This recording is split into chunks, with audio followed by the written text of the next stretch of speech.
2026 is going to be an awesome year. We got some pretty cool stuff coming up. First off, we got Foundations of Recovery. This is our flagship program. We're starting it in January. This is for anyone, man, woman, or couple who wants to come and reclaim their heart from shame, trauma, and betrayal. We start off with an education on all sorts of principles, give you the common language. We feed you from a fire hose in terms of all things recovery. It is such a great start to recovery. And we get at the roots of things, Tyler. This isn't like any other program. Like, this is our healing journey in process, and Foundations is where we begin. If you look at the value that you're getting there to kick off a good recovery with all of the right education, all of the right language, and a team to get you started while also being directed by Brannon and myself through the whole process, what a deal. So if you're interested, if you're struggling, if you've been wanting to do something for a long time, jump into this. This only comes around every so often, and we would love to have you there.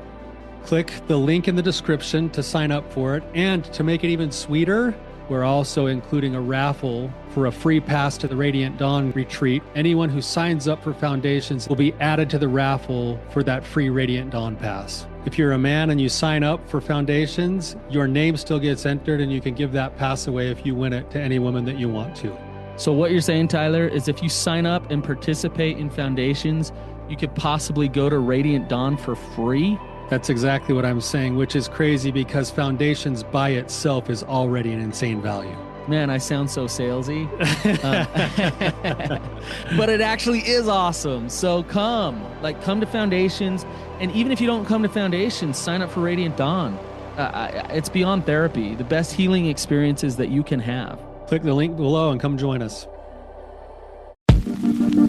How do I break this pattern in my relationships?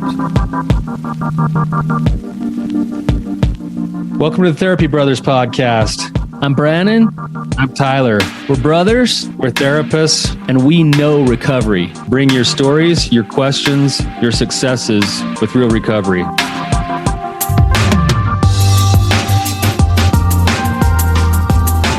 Hey, Tyler, you ready to have some hard conversations? Let's do it. Let the Therapy Brothers podcast begin. Hey, Tyler. Brannon, how are you doing? You said it with such energy today. Oh, dude, I'm worn out. It's a long weekend of family parties. Yeah, we had a ton of people all weekend long. It was really good. It was great.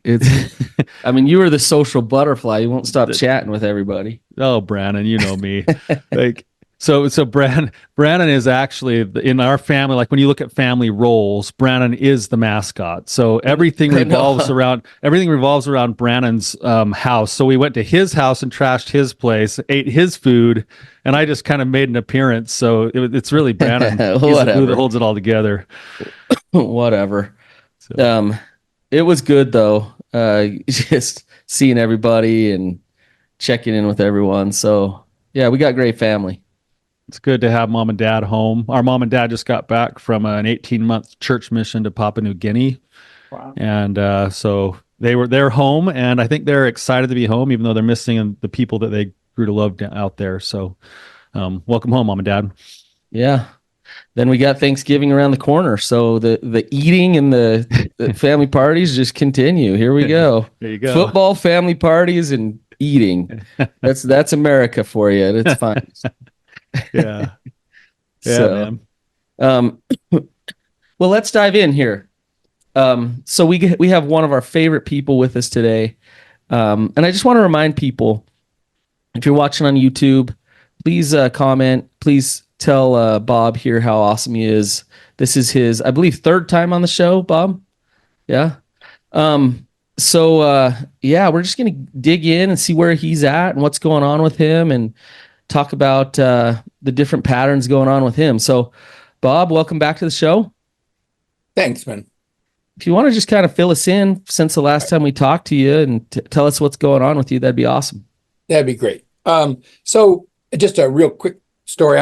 I'm now 83. I did the retreat, the Rising Sun retreat, when I was 81, I think, and it was a great experience. Really enjoyed it, and particularly getting to know the group and you two guys and what's going on there. And then had the opportunity to come on the show about a year after that, and then another year after that, back in May this year, and this is the third time.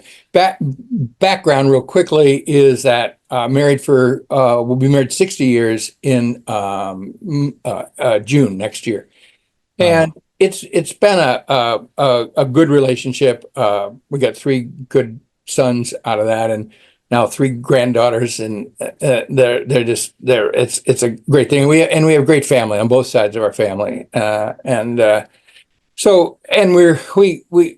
I've had a very successful life as a professor, and my wife's had a successful life as a hospital chaplain. So that's all the outside, the good stuff.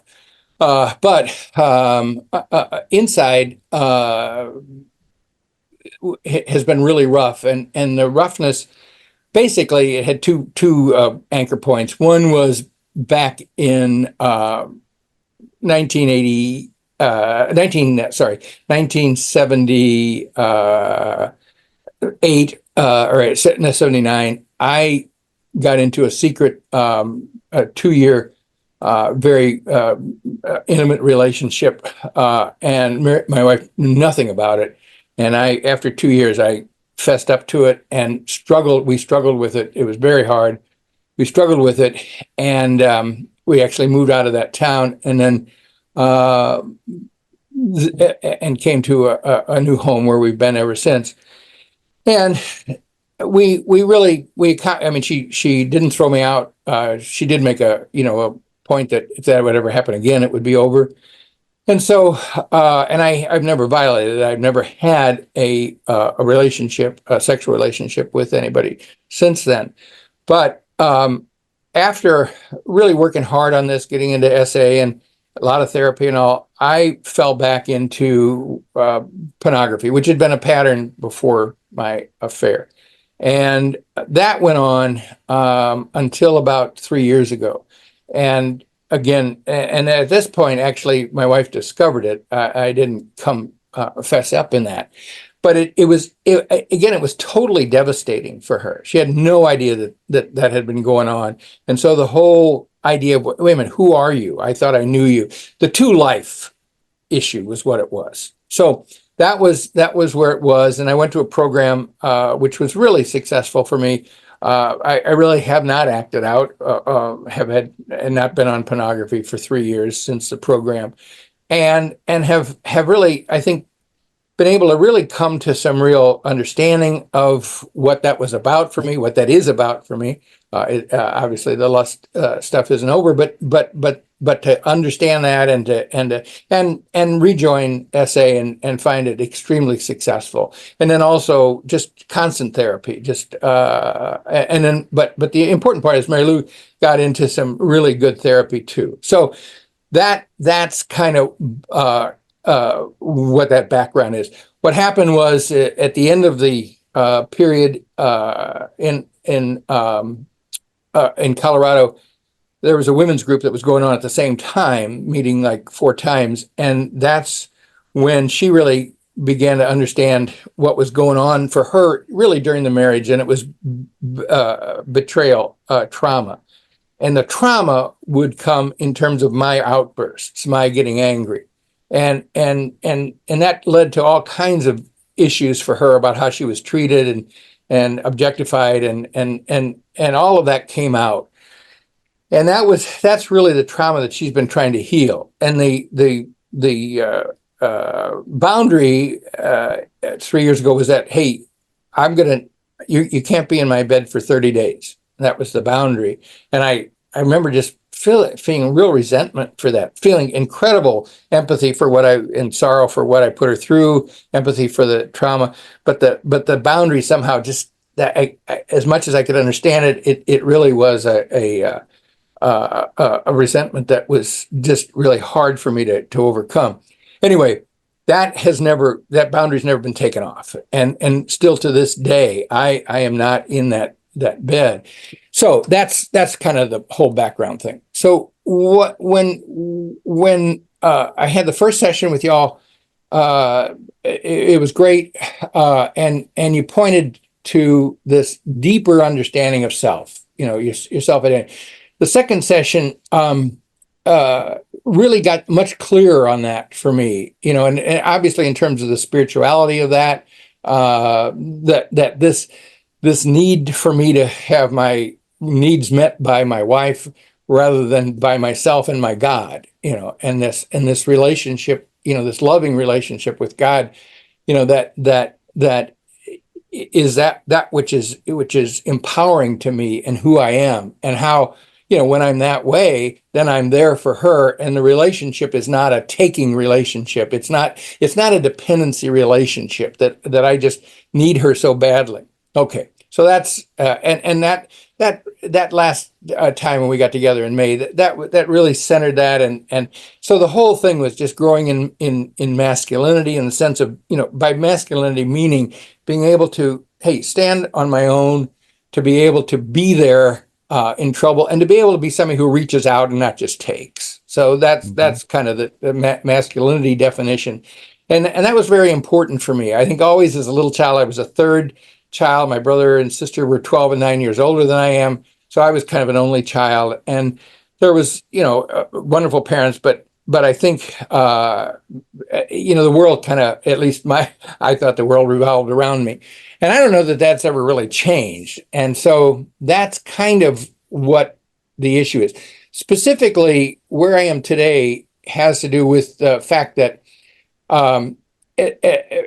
we've really made some really good progress in the last 6 months or so. At one point, Mary Lou said, for the first time, there was an issue we went through, and for the first time, she said, "Wow," she said, "I really feel like you're there for me," and it was the first time that statement had ever been made. It was very hopeful for her, and so okay, so then. And I wasn't particularly aware that what I did was that phenomenal, but anyway, but then, so what I was specifically looking at today is since that time there's been a really interesting cycle, and the cycle is that particularly maybe after therapy, I get really clear on where I need to go, what's going on here, and I come back and I am open and generous and showing up.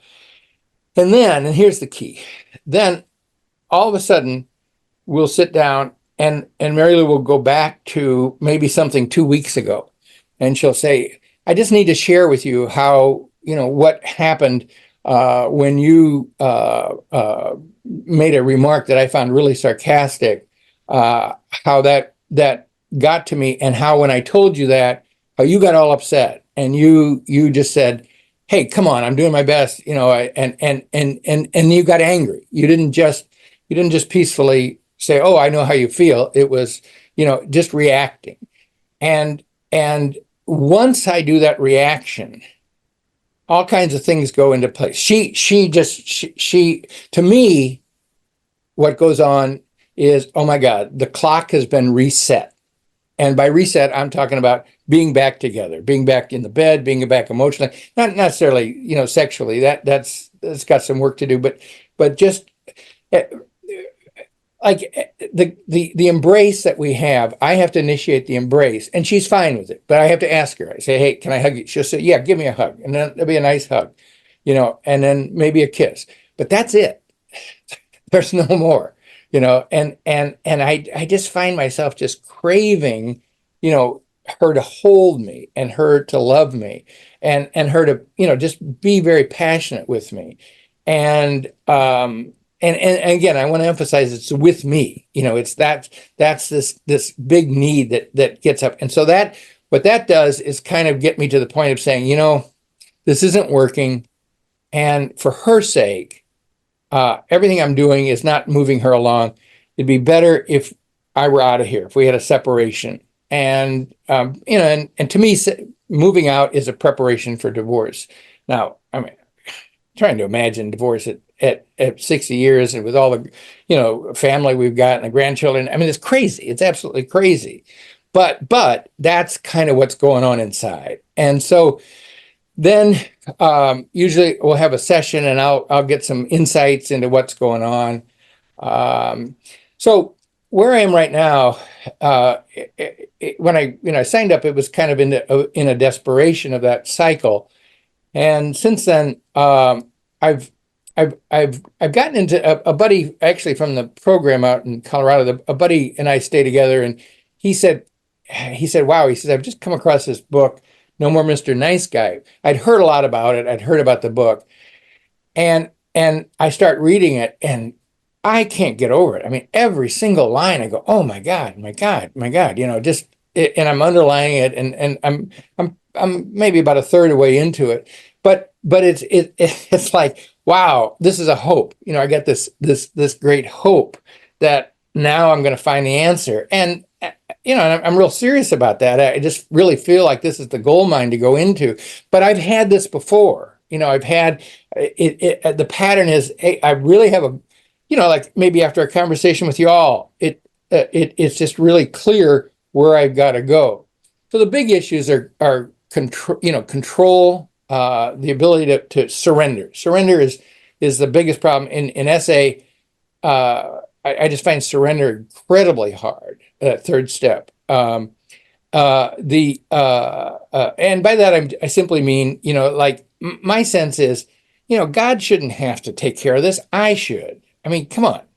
Surrender my pornography. Stop pornography. Don't expect God to stop it for you. Don't tell God, you're out of control. It's like you got to stand up. That God made you. So that I never quite get the surrender thing straight. Secondly, one of the issues that I think is gotten real clear, particularly in this the book I'm telling you about, is this whole issue of attachment. There seems to be a real attachment issue, and I'm concerned now whether that that narcissism is under that attachment, and whether I'm, the new thing for me now is am I narcissistic, or am I a narcissist? And if there is, a diagnosis, and maybe that's where I need to go, if there's a diagnosis of, hey, you are a narcissist, okay, then let's accept that and treat it, as opposed to, hey, you've got tendencies that are narcissistic, and what's underneath those. So anyway, I think that's pretty much where it is right now, guys. Let me stop and maybe you can ask some questions that clarify better. Sorry, this is kind of long. Yep. Tyler, you want to start? Yeah, let's just get this out of the way really quickly, and then we can get into the real content of stuff. You are not narcissistic, Bob. So that one's clear. We're done with that one. Okay. like Brannon and I have had enough interaction with you that we know that you are not narcissistic. Addiction has narcissistic tendencies, sure. And you got to go to work on those. And some of those tendencies might actually be playing a role in this cycle that you find yourself in. Yeah. But I don't think calling yourself or labeling yourself a narcissist is going to do anybody any good, because it's just not true. Tyler, can I just add to that? And I'm sure you've seen this a few times. And I'm going to say this to you, Tyler, so Bob can hear it. I've witnessed where Mr. Nice Guys oftentimes believe that they're narcissistic.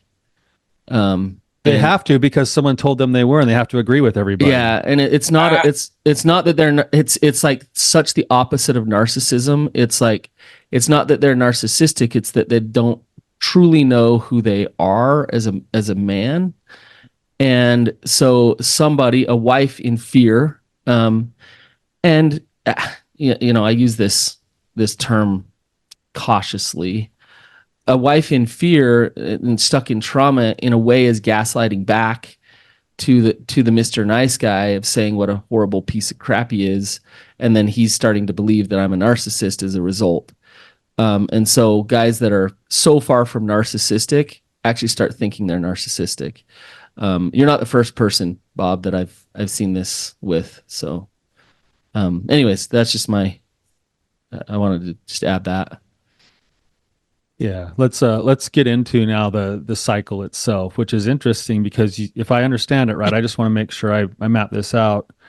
You'll do something to kind of get yourself grounded into, like, okay, this is who I am. This is the direction I need to go. You'll go home from an appointment or something you read, and you'll apply now this new sort of groundedness to the relationship, and it stays really good for a while. And then something happens where you realize that you're missing connection with your wife, or you're longing for something, or you want some physical intimacy. And then that starts to become an obsession. You spiral downhill, you lose touch with your grounding, and then she feels upset because you're now doing something that feels weak or blaming or manipulative or like the old addiction cycle. And then she brings it to you, and then you get hopeless and want to go have a divorce or disappear or get frustrated. Yeah, and exactly, Tyler. But I want to say that underneath that, and I didn't mention this before, and what always what triggers me when Mary Lou responds, like, wow, this really hurt me. What triggers me, and I'll say to her, I'll just say, yeah, I blew it again. I don't know what to do. I'm inadequate. There is a basic sense of inadequacy, and there's some grounding for it, in the sense that this could sound very simplistic, but I can't spell, and that may sound too simple, but it isn't. It's plagued me. Memory is always been very bad. I in high school, I couldn't be in plays because I could never memorize the lines, and I've compensated for that. My school grades were terrible until I went for my PhD, and it was fine. That's I know that sounds crazy, but the point is that the way I do compensation for that works. But underneath, there's still, like, when there's still this sense of inadequacy. So when Mary Lou says, hey, when you said that, I went, oh God, I blew it again, and there's just Bob, inadequacy. Sorry, Bob, I want to ask you, yeah, who's adequate? Well, can you give me an example? Yeah, Someone who's totally adequate. Yesterday, I had to do a presentation at church with a guy who's our educator. He's a brilliant young guy, terrific guy, and he did the first part, and I just sat there and marveled. I thought, holy cow, look at how he synthesized that document. Look how he expressed it to the people, And then so I'm just really aware of my inability to do that. But I'll bet you, and I don't know this guy at all. Yeah. I'll bet you this guy goes home and maybe he leaves a lot of garbage in his car, so it's a mess a little bit, and maybe he gets defensive with his wife over some certain things, and there's certain. I doubt this dude's perfect. I don't know. In terms of where I'm trying to go with that, and maybe I'm missing your point, Brannon, but the like, then I'm up next, and I don't have that capacity. I don't have that capacity to do it the way he did. But Bob, what you're doing is you're using comparison to prove this notion true, that you are inadequate. And one question I just wanted to ask you, everything you just went through, I just wanted to ask you, like, have you ever considered that you're okay?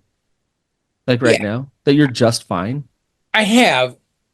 I think I have a handicap, and I don't know that I've really, been able to accept that handicap. Maybe that's part of it. You're a PhD professor who's raised 3 children and been married for 60 years. And I'm not discounting. And you're in recovery. Yeah, and working recovery. And I'm not discounting your struggles. Like, yes. But what I'm saying is we all have struggles. And it sounds like you're spinning your wheels trying to prove yourself again and again and again, with Mary Lou as the judge and jury, right? Constantly being like, see, nope, there's your failure. We're back to square one. There it goes again. There it goes again. And I think it would be almost uncomfortable for you to just be like, I am good. Like, I really am, as I am right now, as a man, as a human. Like, I'm amazing, and I am so beyond adequate. Like, it's I got my little quirks, I got my things, Bob, I got my own ADD stuff. I could go on and on about my things, right? Yeah. But also I'm pretty awesome, and I really love myself, and like, do you? can you get yourself there, right? That's what's keeping you in this pattern over and over again. Right. Yeah, because what I catch in the pattern is that, oh my God, if Mary Lou doesn't say I'm good, then I'm not good. I can't just separate that and say, hey, that woman is feeling bad. I understand that, but I am who I am, and I'm going to take care of her. I'm okay. Mm-hmm. That somehow doesn't arise, and it's such a knee-jerk reaction, when it happens. I just feel it, I just feel all the center of myself dropping out when I mean, I thought everything was going good, and of course for me, I expect, hey, we're settled, everything's fine. Hey, she'll probably say, hey, I think we're done. Come on back in bed tonight. Like, and yeah, exactly. But the point is that it's like, I have to realize, hey, I don't have any control over that, and I know that, but and that's where you are. It's how do I just maintain who I am during that time, and not get fatalistic and say, hey, I really got to get out of this relationship. It's interesting that the cycle itself that you just described is part of the process of reinforcing the unhealthy and wrong belief. Yeah. Yeah. Right. So because my wife now has something that she feels because it's finally safe enough for her to bring up something that happened 2 weeks ago, and she feels safe enough to bring it up with me. Right. Then it hits me, and then I go into my shame of inadequacy rather than seeing it for what it is, which is she feels safe enough to have a hard discussion with me. And then you're using some different forms of denial to reinforce the wrong belief and keep yourself stuck. And those forms of denial are comparison, as Brannon said, hopeless helplessness, all is lost. Look, we just had a rough time in our marriage again, and my wife's mad at me again. Look at all the work I've done. I'm going to throw it all out. Self-judgment and black and white thinking, all or nothing. Instead of just being able to be in that space and say, and here's the thing that I think is missing too inside of this is there's still an element of you, and this is why that Nice Guy book is really resonating with you, in the sense that, like, there is nothing wrong in the pattern that you're in to have a day where you're really drawn to your wife physically, or that you want to be close to her, you want to sleep in the same bed, or you want to have sex with her. There is nothing wrong with you being that kind of a man who has those feelings and who can express those things and can still handle the word no. And then when she says no, you don't go like, oh, yeah, I shouldn't have, like, you're right, I shouldn't pursue that, or I'm inadequate, or I'm not good enough. It's more of like, okay, like, I still feel that way, and that's okay, and I'm here, and I'm for you, but I'm also being honest with who I am, too. And I think you do yourself a disservice because you back off on who you are, too, sometimes. Exactly. Yeah, that you named it. I mean, that's what, when I talk about masculinity, that ability to be able to say, hey, okay, but be able to say, hey, I'd really like to get back in bed with you. I really can't wait for the time when, we're close again. Be able to just say what's going on for me, and yet be able to hear, no, not yet. And hey, I get it. Okay. I can do the okay, I get it. What I can't do is say where I am. Yeah, we're missing I think we're trying to get to the wrong point here. And I'm going to read a quote, and this is like the most famous quote ever, and it's so random because it's everyone attributes it to Nelson Mandela. And it's actually from a woman named Marianne Williamson, who wrote a book about, she was just commenting on A Course in Miracles. And in her book, she wrote this, and Mandela quoted her. And she said, our deepest fear is not that we are inadequate. Our deepest, and I want to read the whole quote because the entire quote is important. Oftentimes it's just the beginning that we hear. Our deepest fear is not that we are inadequate. Our deepest fear is that we are powerful beyond measure. It is our light, not our darkness, that most frightens us. We ask ourselves, who am I to be brilliant, gorgeous, talented, fabulous? Actually, who are you not to be? You are a child of God. Your playing small does not serve the world. There is nothing enlightened about shrinking so that other people won't feel insecure around you. We are all meant to shine as children do. We were born to make manifest the glory of God that is within us. It's not just in some of us, it's in everyone. And as we let our own light shine, we unconsciously give other people permission to do the same. As we are liberated from our own fear, our presence automatically liberates others. So what do you hear there, Bob? Well, you did a great EMDR, So here I am. I'm in a department store. My mother, I'm probably about 5, and she's going around looking at dresses, and I'm kind of wandering around, and there's a mirror there, and I start looking into the mirror, and I'm just looking, and as a woman walks by and said, "Hey," something about, "Hey, that." You're a really handsome guy. I see why you're looking in the mirror. Oh my God. It's like, I can't look in the mirror. At that young of an age. Where it was. Yeah.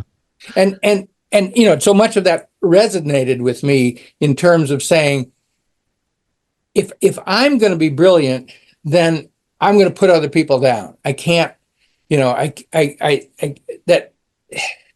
So, but Bob, why at that young of an age were you already self-rejecting? Like your exile part is somewhere in there.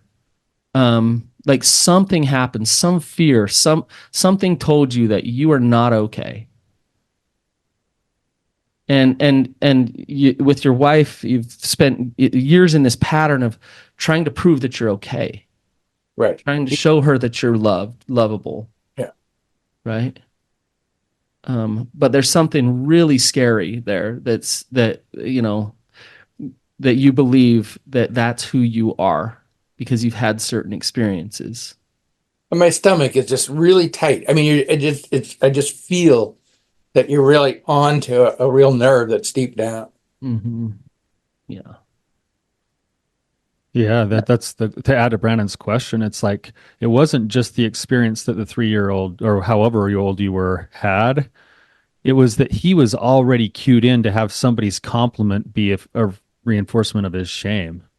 Right. Like where did that 3-year-old learn that he had to take a compliment and somehow figure out how to make it him not worthy, him inadequate? Tyler, I'm back there at that age, and as you're talking, I'm saying, don't say worthy of that praise. Don't say that. Don't say that. I don't. Well, and look what you've created in your marriage. And yeah, Mary Lou has her part in it, but you have created a system that gives you little bits of like, oh, good, I'm okay, and then proof that you're not. And so you have create this belief that you have inside. It creates the whole thing that you're living in right now. And Mary Lou's probably comfortable with it. Bob's going to be Mr. Nice Guy. He's going to be in performance. I have all the power. Right? Yeah. And so you're both comfortable in it because that's what you believe. So if you actually deal with this deep down exile part that was there from a very young age, then all of a sudden the systems will start to change and go away. But if you don't deal with it, you said, I'm feeling it in my gut. It's like in your soul. It's in there. If you don't deal with that, Bob, then you will continue to go back out into the world and continue to create these patterns again and again.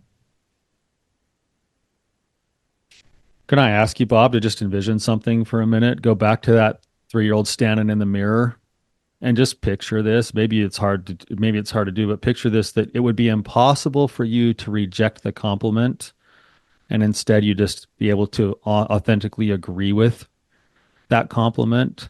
How would it look and feel differently? It's hard to do that, Tyler. I mean, I'm trying to relive, being there. Just sit with it for a second and just pretend that you couldn't believe that you were unworthy or that you didn't look good, but that you maybe just all you could do was just accept it.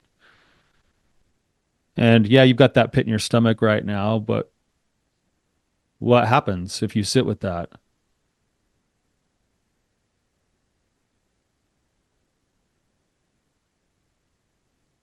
I mean, I'm back there and I'm just struggling with that woman, and she was very genuine. I know that. She wasn't making Yeah. a backhanded criticism or something. And it's just like, I'm so struggling to be able to say to her, hey, thank you. Mhm. I Okay. wow. That's okay. You struggle with it, and that's the work that Brannon's talking about as part of this process. And so, and what ends up happening, and I wonder, Bob, I just ask you this: is does that pit in your stomach become fully present when your wife starts to talk to you about her problems again? Yeah, yeah. Is it the same physiology? I think so. I haven't put that together, but there is what happens when she does that. I actually find it more from the stomach. I find myself going to the shoulders, and I'm just wanting to reject that, and that's where I move into anger. Because I'll raise my voice. And I'll so it comes out. It does. It comes out in an anger protection. I'm going to protect that. You're not right. I'm going to protect that, and you're wrong, and you Okay. always say that. That. Okay. So it's same physiology for a second, Okay. Bob, but then it moves into that rejection. That's like the self-protective part. So that's what Brannon would basically say. There's this exiled part, the 3-year-old kid that's learned something, but now there's a protective part that's coming in and saying, I can't let anybody get close to me, which is weird because you're setting your own trap now because all you want is for your wife to say, Bob, you're such an amazing man. And the minute she says it, you'd be like, oh crap, I suck. Like, like you wouldn't be able to accept it. But I want to go back to the 3-year-old for just a second. And Yeah. instead of trying to change his physiology, I want to ask, what did he need in that moment that he didn't get? It's so hard because I think I had everything. Well, he obviously didn't get something. What would have helped him to get what he needed? What did he need? I don't know if these are thoughts or feelings that are coming right now, but my dad worked away from home, and he would be gone from Monday till Friday, and that was a big part of my growing up. And actually, I slept with my mom during that week. I wasn't in my own bed, and she would read to me, and then I'd go to sleep. And so there was a kind of what's going on in my head, Tyler, is that somehow I don't know if this is thoughts or accurate, but I didn't have like a manly way to stand up to who I am. I felt very dominated by women, and these are my mother's friends, and and they all cooed over me. Oh, he's such a wonderful guy. He's such a wonderful guy. There was but it was always women. I never had men saying that. Okay, one more thing, and I'm going to kick it back over to Brannon. So, standing there inside of that mirror, then, let's just imagine for a second, Bob, that you had somebody, a figure. It could be someone that you look up to, a mentor. It could be Brannon. I don't care who it is, standing right behind that 3-year-old. And when that lady said the compliment, the guy in the background was like, damn straight. He's a good looking kid. I find who I want there is my brother, who was 12 years older than I was. Okay. Well, then put him there for a minute and see how it feels to the 3-year-old. I'm having dissonance. I'm having a hard time hearing Yeah. him say that, but I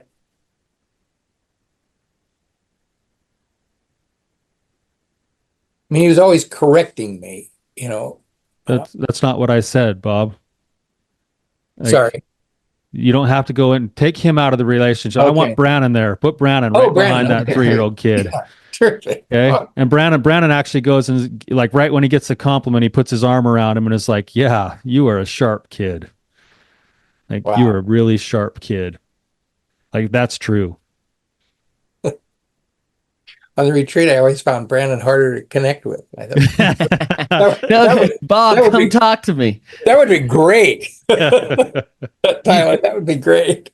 I think one reason why Tyler's kind of putting me there is it's Bob, Tyler, and and I'm gonna speak for Tyler, wish so badly that you could see you the way that we see you, like truly, and um you know, we just think you're a warrior for truth. We think you're incredibly resilient, that you've been fighting for so many years. You're still at it at this age. Um, and like, I think it's really uncomfortable for you to surrender into what that quote said that I said. You want to stay in control of the narrative about who you are. Right. You don't get to decide that. You know, if your sons came to you and were like, well, you think I'm great, but I'm not. I suck. I'm horrible. I'm the worst. What would you say to them? Oh, no. Right. No, yeah, your granddaughter, is Oh, like, wow. "God, I'm full of shame, Grandpa, and I hate myself, and I don't think I'm pretty." Mhm. What would you say to her? I mean, she called us on the way home she's the first year in college, and she called us on the train on the way home to her parents, or we called her. We had about an hour talk with her, and it was overwhelming what she talked about in terms of what she's learning about herself in college and how a lot of her problems, of ADD but more than that, her own ability to stay with something. She just poured all this out, and it was like, wow. I, our our boys never did that. She's And incredible, huh? yeah, oh Yeah. my God. We got Yeah. off the phone, and we talked to my son last night, and I said, hey, Lucy's her name. And I said, she was just incredible. I said, now I know she had a little trouble. She set the alarm wrong in the morning and didn't get up in time to get the train and had to take a bus. And he said, yeah, like, I don't think she's that good. No, Jeff, you missed the whole point. You don't know what she's like. He does, but I want to ask you, Bob, if you don't get to say what your worth is, if Mary Lou doesn't get to determine what where your worth is, if your mom and dad even don't get to decide, if dad being gone doesn't mean anything about your worth or whatever, then where do you get it? Like what is it? Is that a confusing question? no, I know what I'm excited about, and where I feel I get my worth. And I think it's genuine. I don't, think I'm putting something on here. It's very intellectual. I mean, look at all the books. It's a deep insight. I feel that I have really deep insights into what's going on, And even Okay. when this fellow was giving his talk yesterday, and he was great. He was really good. And I wanted to run with that and say, yeah, but look at this, look at this, look at this. That's where I get excited. When I hear you two so often on the podcast, and you'll the dialectical thinking that you all talk about. I'm really into that. I'm really, Mhm. wow. I have a deep understanding, I think, of how important that is for us, to be able to be a people that can talk to each other, that can be creative, So Mhm. what I'm saying, Brannon, I don't know if this is the answer you're looking for or not, but that's where I get excited, and I feel fine about myself. I don't feel like I know the world and I'm the answer to it. It's not that. I feel like I'm really contributing. That I've really got I've got some insights that are helpful, not just or self-affirming, but that I want that kind of engagement with people. I wonder, and this could get a little deep here, but Okay, your value, is that different than your worth? pardon me. Is your value different than your worth? Wow. I'm getting a hard time seeing the difference between the two words, worth and value. Well, let me give you an example. You're talking about like you like to step into concepts and see how people work, and that's Right. awesome. That Yeah. like you have been given talents, you've been Yeah. given Okay, so you can bring value to the table got it. when it comes to being a professor or Right. whatever. Right. Bringing that value to the table, does that therefore give you your worth? No, I think you're right. Do you understand what I'm saying? I've No, always I do. I hadn't put that together. It's like, you know, the, when that's not there, when I'm not doing that, you know, I don't see the worth. Bob, I volunteer with disabled kids every week, and just all along the spectrum in terms of just how developmentally disabled they are. And I'll tell you this, their worth is not dependent upon their intellect. It's not dependent upon their athletic prowess, anything, nothing, right? Teaching capabilities. Like you can feel their souls, like, holy cow, like their worth is, they are beautiful, so beautiful. And do you see the difference? Well, I do, and we had a fourth child, Mark, and Mark only lived a year. Mark was Down syndrome. Mm-hmm. Oh my God, the worth that I feel for him. Anytime I see a Down syndrome kid, I just want to embrace them, Yeah. because the worth. I know what you're talking about. The worth is like, wow. Does that hold true for Bob Gorman? Does that hold true for you? Do you have to have things that you bring to the table in order to then have worth? Wow. No, I've got to be able to spell. I've got to be able to give a lecture. Yeah. I've got to be able to write an article. I've got to be able to, be brilliant in a lecture. I mean, that's you got to prove yourself. Yeah.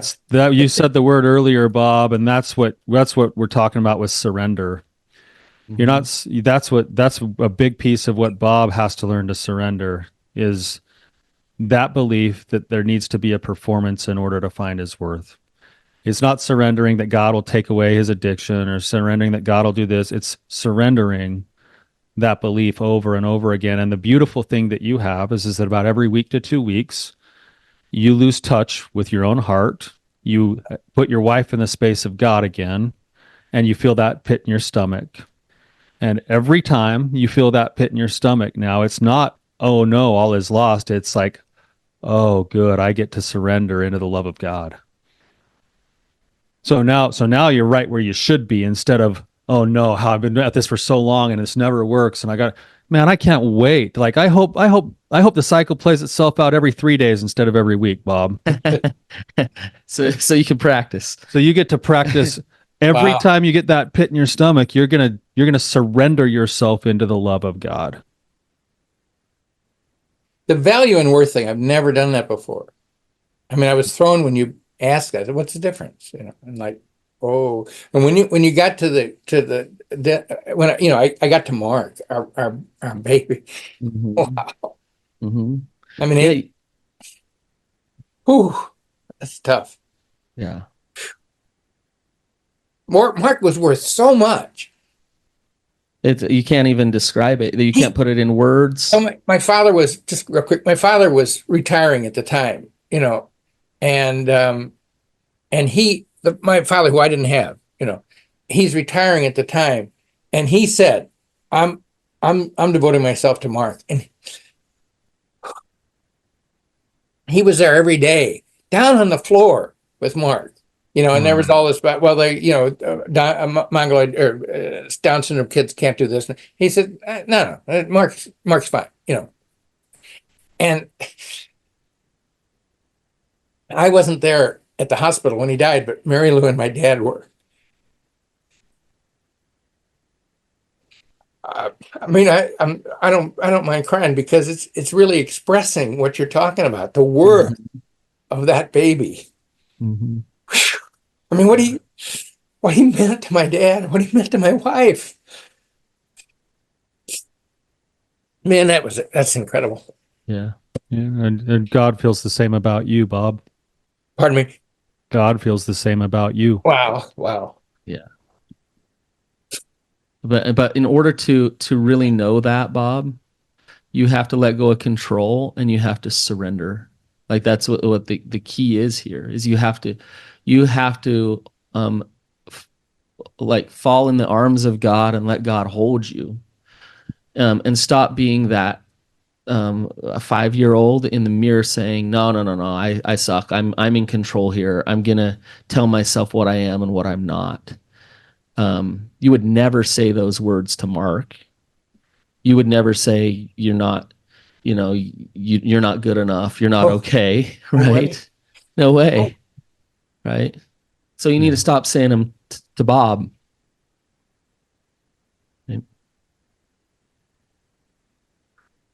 Bob, we're about out of time here. I can see that there's some stuff. There's some stuff moving through you now. I would love to hear what's moving through everything below your shoulders. Well, the stomach is expanding. It's not tight. That's the first thing I feel. Not that the stomach should expand. It's pretty expanded as it is, but it's just that there's a kind of a restfulness down there that isn't trying to grab and hold on. The shoulders I just noticed the shoulders are way back. They're not up, they're back. What would you name that emotion right now, Bob? What would you name it? I'd say peacefulness. Okay. You got a little taste of surrender, and the fruit that it yielded for you is a moment of peace. And quiet. That's the other thing that hits me is quiet. There you go. Can you tap into that when Mary Lou is angry at you? In the moment where the judge and jury of Bob's worth is present, Mary Lou, which she's not, and she knows that, can you stop and tap into that and be like, I'm okay. In fact, it's okay that she's going to go through cycles of getting upset and loving you and all the things. I'm okay. I'm okay regardless. I'm not a narcissist. I'm not the world's worst person. Really, I'm okay. Yeah, and what's going through my mind, Brannon, when you say that is I am okay. It's not like I'm doing okay. Oh, yeah. Yeah. Okay. But by that I mean it's not, this is what I've done, so I'm okay. It's no. Yes. No. I regardless of what I've done. I'm Bob or Bobby, as I was as a baby. I am okay. Yes. Bob, before we wrap up, I just want to share some of the comments coming through. Yeah, thank you. The one comment, I love this. Your heart is so beautiful, Bob. Thank you for sharing. I feel you, Bob. This story plays a role with me too. Bob, thank you for sharing your story about your son, Mark, and your father. So it's beautiful. It's good stuff. Bob, you made an impact on somebody today just by letting your guard down and being yourself. So thank you. Thanks for coming on, Bob. We love you. I can't tell you enough how much I appreciate you both. Yeah. Well, we love you too, Bob. Thanks, guys. You are a true testament to the whole principle in Christianity of enduring to the end. Here you are, 60 years into a marriage, still fighting like crazy to be a better man. How awesome is it? And I think Brad and I are keying in now on the fact that your work, the actual work you now have, is to stop working. Start accepting. So, anyway, thanks, Bob. Thank you, man. Appreciate you, Bob.